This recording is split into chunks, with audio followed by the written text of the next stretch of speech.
the next presenter this morning is Emeritus Prof Lindy Clemson. That means she's retired, but she keeps working. From the Faculty of Medicine and Health at the University of Sydney, has developed innovative and accessible programs underpinned by enabling strategies so that as we age, we can lead safe and active lives and stay connected with community. Her work has influenced policy and practice with Cochrane reviews and national practice guidelines. Title of Lindy's presentation is Occupational Therapy, Fall Prevention Reduces Falls by 38%. I've given it away. New evidence from Cochrane Systematic Review. Thanks, Lindy. Thanks very much, Daina. So where are all the occupational therapists in the audience? Do we have some there? Thank you, you amazing people.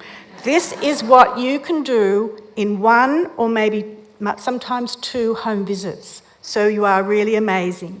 So for all you non-OTs, the message is that you should include this intervention in any multi-component intervention that you're designing or implementing. So our questions in this Cochrane review were, does it work? Who should we provide it for? What aspects of the intervention make it a quality one or not? And can anyone deliver it? And as Stephen has said, Cochrane systematic reviews are the most difficult, but the best evidence for randomised trials, and are undertaken with very strict protocols. And so they tell us that we can be very certain of the results. So, home fall hazard interventions do work. Please forgive me for using so many forest plots, but I lived by these for years during this Cochrane review, and don't be scared of them because actually the results are very simple after all this. So on the left-hand side of the screen, you can see that they favour the intervention, and on the right-hand side, on the other side of that line, they favour the control, and that wonderful diamond happens to be fully on the left-hand side, which is the exciting part. And it gives us evidence that home fall hazard interventions do work. It's high certainty evidence and reduce falls by 26%. Now, there was high heterogeneity in this, which sort of refers to, it could be to do with variability, clinically or methodologically, but we were able to explain that by our subgroup analysis.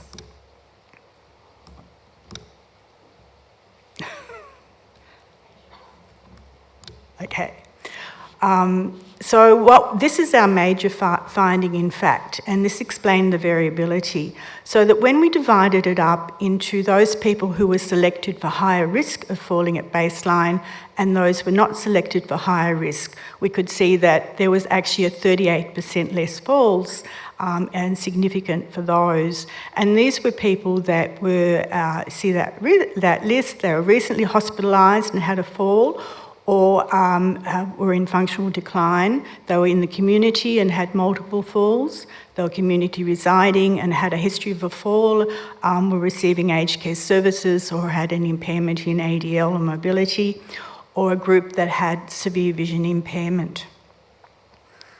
So really, slowing this talk down, I'll get in it soon. It's high certainty evidence, but it also tells us where this investment should be with at-risk older people and not with the whole population. How to do it. So we also looked at whether how the intervention was delivered in terms of the amount of tailoring and how focused it was on the process of the intervention itself, and if it was highly tailored to fall prevention or not. And we based this on some criteria that were met, so it had to meet 75% of this criteria to be higher tailored. And we found that those who were high tailored, 31% less falls, and those that had more limited tailoring, 5% less falls, but not significant. Who should deliver it? So our last question was, should an occupational therapist deliver it, or should it be delivered by other personnel? And sadly, in a way, because that means it's more restrictive, but it's also a good thing to know that it should be delivered by occupational therapists. We had a 32% less falls, And you can see in the one below, where the group below, there was one that was significant. We're not actually sure who they were, and the other ones really weren't making an effect at all. What is interesting is Alison Pighill's study that was done in 2011, and she had 3 arms. She had one group were by occupational therapists, and the other group were by domestic health workers.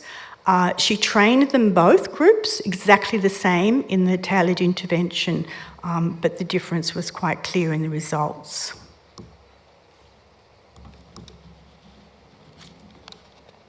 So this is just a very quick snapshot of 3 of the successful interventions that I don't have time to go into, but just a little quick snapshot. And interestingly, they are decades apart. That very first one was in 1999. It was only effective for a subgroup that they did of people with a history of a fall. They were recruited mostly in hospital, but it was that group that it worked for. And we can see that the adherence rates on the right-hand side, right back up. And the next one was Alison Pighill's study. That was the adherence rates for the OT group. They were much higher than the domestic group. They also had 3.5 recommendations by the OTs. The other group had recommendations averaging about 1.6. Then Susie Stark's study, we actually waited a whole year before we finished this review so we could include 2 very large studies. One was Susie's that was successful. The other one was another one that was not successful. And Susie's work in the US. Susie works very much with lower socioeconomic groups, people that don't usually get a lot of medical care in St. Louis, a city that has a lot of very rich people, but a lot of very poor people as well. And they're the kind of people that she tends to work with. So why occupational therapists? When we looked at the criteria for assessing, there was a 5th criteria that really people don't report in their randomised trials, so we couldn't include that.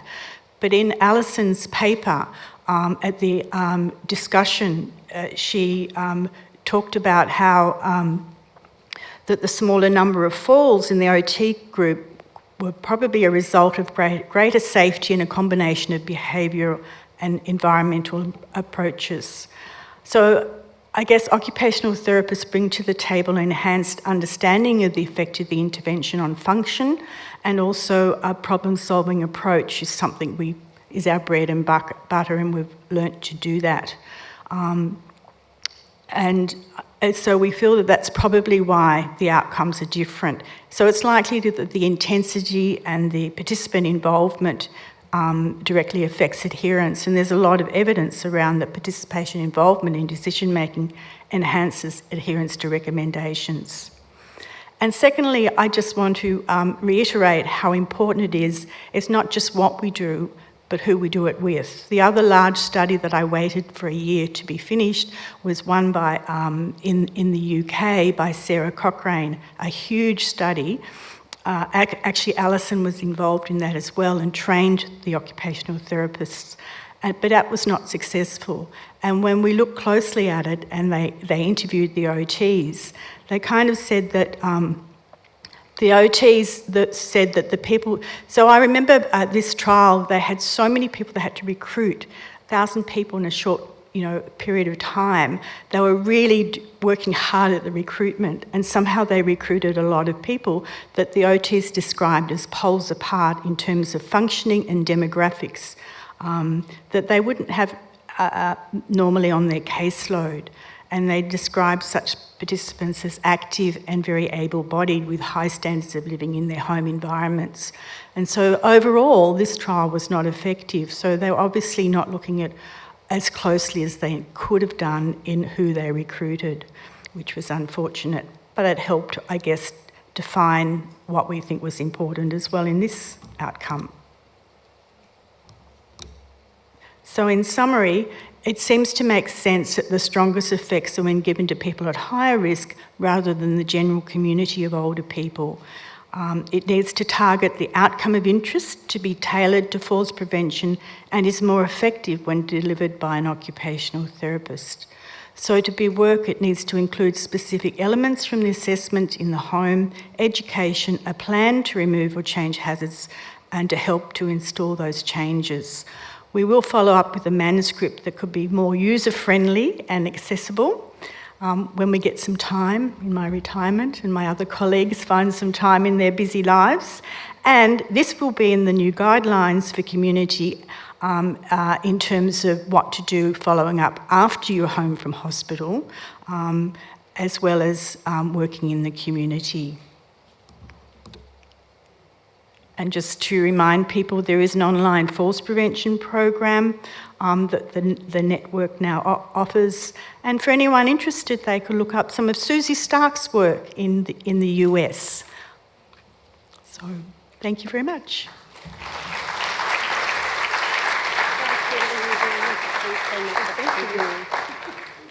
Thank you, Lindy, and congratulations on that Cochrane review and your retirement.